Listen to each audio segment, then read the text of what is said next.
नमस्कार, Avon news TV में आपका स्वागत है। मैं हूं आपके साथ मेघा। देखते हैं स्पेशल स्टोरी में क्या है आपके लिए खास। भोपाल के कुशाभाऊ ठाकरे सभागार में 2 दिवसीय माइनिंग कॉन्क्लेव का शुभारंभ मुख्य सचिव अनुराग जैन ने किया, जिसमें मुख्य अतिथि के रूप में मध्य प्रदेश के मुख्यमंत्री मोहन यादव मौजूद थे। इस अवसर पर माइनिंग कॉरपोरेशन के एमडी अनुराग चौधरी, कंपनी के प्रतिनिधि, खनिज विभाग के अधिकारी समेत पर्यावरण विभाग के प्रमुख सचिव गुलशन बामरा मौजूद थे। सबसे ज्यादा हो, लेकिन एग्रीकल्चर की भी एक सीमा है, लेकिन हमारी बाकी जो संपदा है, बाकी जो हमारी संसाधन की क्षमता है, उसको भी आगे बढ़ाने की जरूरत है। और वो आगे बढ़ाने के लिए सभी सेक्टर के सभी प्रकार के लोगों के लिए सबको जोड़ के चलते हैं। सबका साथ सबका विकास खाली बोलने के लिए नहीं, इसको करके दिखाने के लिए कि हमको हमारे यहाँ की बौद्धिक क्षमता है उनको काम मिलेगा, और हमारी जो खनन क्षमता है, हमारी भूगर्भ क्षमता है, उसके आधार पर प्रदेश में अपनी आर्थिक प्रगति बनेगी।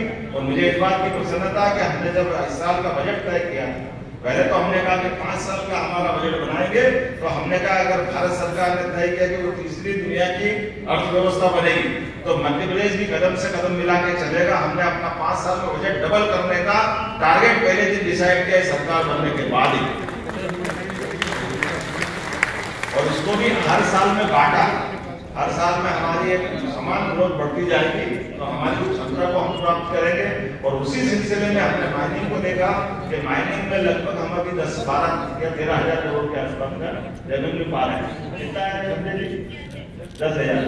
हमने कहा इसको भी आप लगातार आगे 50,000 तक ले जाओ, ऐसा प्रयास करते रहो। माइनिंग सेक्टर में बहुत बड़ी गुंजाइश है। मध्य प्रदेश में हमारा अपना रेवेन्यू जितना बढ़ेगा, केवल रेवेन्यू बढ़ेगा। हमने कहा इसमें आपने सही कहा कि हमारे उत्पाद भी यही बने, केवल खदान से हम सामान भेजते, कच्चा माल भेजे, ये अंग्रेजों की पद्धति है, ये बात सत्य है। हमारे यहाँ अपना अगर लाइमस्टोन निकल रहा, सीमेंट का उत्पाद भी यही बनना चाहिए। अगर हमारा तांबा का अयस्क जा रहा तो उसके संबंध में उत्पाद भी यही होना चाहिए। और ये बात सही कि व्यापारी व्यापार करने कब आते हैं, उद्योग धंधे लगते कब, जब सरकार का साथ चाहिए, सरकार का भाव चाहिए, सरकार का आसरा और साथ चाहिए। मैं आप सबको आश्वस्त करना चाहूंगा, निश्चित रूप से आप सब मिलकर के हमारे सरकार के साथ खड़े होंगे, तो आपको कहीं और फैक्ट्री लगाने की जरूरत नहीं। मध्य सरकार आपको यह आमंत्रित करे और वो सब देने को तैयार है जो बाकी राज्यों में मिल रहा है। और कई मामलों में तो बाकी राज्यों से बढ़कर के भी जो हमारे अधिकारी जो चाह रहे हैं, हम तो उससे भी आगे बढ़कर आपको मदद करने के लिए तैयार रहेंगे, क्योंकि इसी बात की तो जरूरत है। अब आप छोटी छोटी बातें देखो, मैंने देखा कि वो हमारे एमसेंट वाले काफी अच्छे अलग अलग प्रकार की मशीनें आई। अब ये वास्तव में अगर ये नहीं होता तो होता क्या है, हमारी जीवित नदियां जो माता के रूप में नर्मदा जी से लगा कर सोन नदी तक, ये तो नदियों का मायका है मध्य प्रदेश। कौन सी नदी है जो यहाँ नहीं? चंबल, सोन, नर्मदा, हमारी बाकी। मध्य प्रदेश के जो रहने वाले हैं, आपका तो अपना प्रदेश है, तो हम लोग एक टीम के पहले से ही हैं, पर आपका भी इस कार्यक्रम में स्वागत है। ये मेरा सौभाग्य है कि आज आप लोगों को बातचीत करने का अवसर मिल रहा है, आपका स्वागत करने का अवसर मिल रहा है मध्य प्रदेश में। कोशिश करूंगा जो बातें मैंने कल आप लोगों को बताई थी, आधे लोग जैसा मुझे संजय ने बताया कल से रिपीट है, वो चीज़ें ना बोलें, बट जो बहुत ज़रूरी होंगी कुछ छोटा मोटा पार्ट रिपीट हो सकता है। आप सभी के ध्यान में ये है कि पूरी दुनिया में जब आज बात होती है डेवलपमेंट में ब्राइट स्पॉट की, तो इंडिया को माना जाता है। I am not getting into, कल मैंने इसको काफ़ी डिटेल से बात की थी, पर यह बात बिल्कुल पक्की है, 100% पक्की है कि ये आने वाला 25-30 साल भारत का है।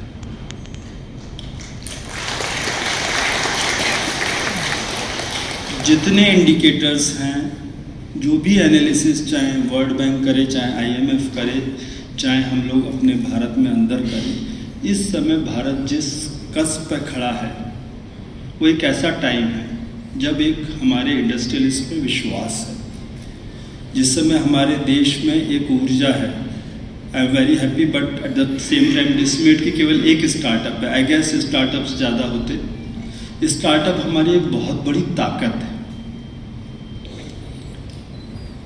हम लोगों ने I was part of 2 major committees जो देश के लिए विज़न बनाया गया भारत सरकार में, उसमें 10 ग्रुप्स अलग अलग बनाए गए थे अलग अलग सेक्टर के। आई वॉज फॉर्चुनेट कि मैंने इंडस्ट्रीज़ और कॉमर्स का जो ग्रुप था उसमें भी पार्टिसिपेट किया, उसका विज़न जो फाइनलाइज हुआ, और दूसरा जो इंफ्रास्ट्रक्चर का विज़न है उसको भी फाइनलाइज करने वाले ग्रुप का मैं मेंबर था।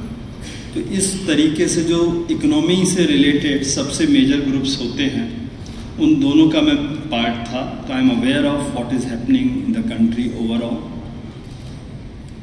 सम of those thoughts I will share, but ये मान के चलिए कि आगे वाला साल हमारा, आगे आने वाले 25 साल हमारे हैं, और उसको जब पहली बार इस देश में शायद सरकार ये बोलने की हिम्मत जुटाई, माननीय प्रधानमंत्री जी ने। हम भलीभांति परिचित हैं। बहुत ही बड़े पैमाने पर सॉइल इरोजन या सॉइल इरप्शन वगैरह होती है। Water, air, soil, noise pollution, सब तरह की नॉइज पोल्यूशन भी होती है। और पेड़ कटते हैं, हैबिटेशन डिस्ट्रक्शन होता है, ह्यूमन वाइल्ड लाइफ कन्फ्लिक्ट होती है, लॉस ऑफ बायोडाइवर्सिटी है, और लॉन्ग टर्म में क्लाइमेट चेंज भी है। तो शायद इन्हीं सब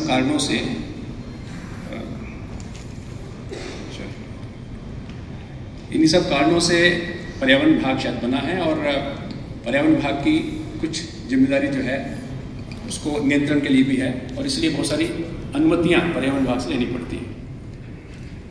और ये बहुत साल पहले से शुरू हो चुका है। 1974 में वाटर एक्ट बना था, तो जिसमें हमारे जो तालाब हैं या नदियां हैं उनको पोल्यूशन से बचाने के लिए प्राइमरी बना था।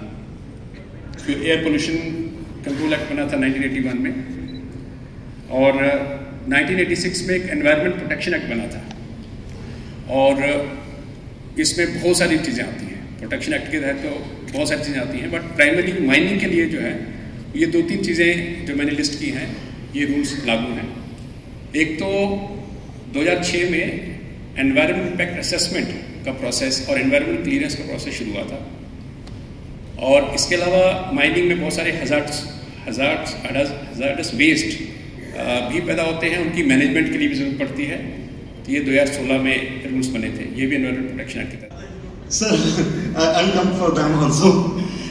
Sir, normally whenever we are thinking about the industry, the only thing we used to feel is that we are somewhere lacking in mining sector. We were very good in agriculture, not very good, we were the best in agriculture. We were very good in industry. The only thing we were lacking in mining. So I think today we have filled that void. And sir, like you, I am also from Gwalior. My hometown is from Gwalior. तो sir मेरे बुजुर्ग लोग एक बात कहते थे कि खजाना तभी मिलेगा जब जमीन खोदेंगे। तो आज अगर हम माइनिंग की बात करते हैं तो हम आज जमीन खोद के प्रदेश के लिए खजाना निकाल रहे हैं, और ये आज का दिन सर ये एक माइलस्टोन है हमारे मध्य प्रदेश की ग्रोथ में, क्योंकि माइनिंग जो हमें ग्रोथ देने वाली है, we are one of the richest mineral rich state, हम उसको एक्सप्लॉइट नहीं कर पाए। और बहुत सारी चीजें सर आई ओपनर आज मेरे लिए भी रही। जब मैं वहां पे गया एग्जीबिशन में आपके साथ ही, तो जिस पत्थर को मैं सपोर्ट दे रहे हैं, एंड 22 में से 10 startups are got fully commercialise, यानी कि हम उनके प्रोडक्ट को मार्केट में बेच रहे हैं सर। कोल इंडिया हो गया, OMC हो गया, अडानी हो गया, टाटा स्टील हो गया, ऐसे बहुत से क्लाइंट्स हैं जहाँ पे हम ये प्रोडक्ट को डिप्लॉय किए हैं। एंड जैसे कि मॉर्निंग में एक gentleman was talking about AI, ML, surveillance, ये सारी technology sir make in India है, with all the compliance rigid technologies जो माइंस में अच्छे से काम कर रही हैं। सो अंत में बस ये कहना चाहूँगा मैं कि आप अभी remaining part of the day में आप हमसे मिलिए, एंड स्टार्टअप्स में टेक्सनिक के सहयोग से देश को आगे बढ़ाते हैं सर। जय हिंद, जय भारत। स्पेशल स्टोरी में फिलहाल इतना ही। खबरों के लिए आप देखते रहिए वन न्यूज टीवी। नमस्कार।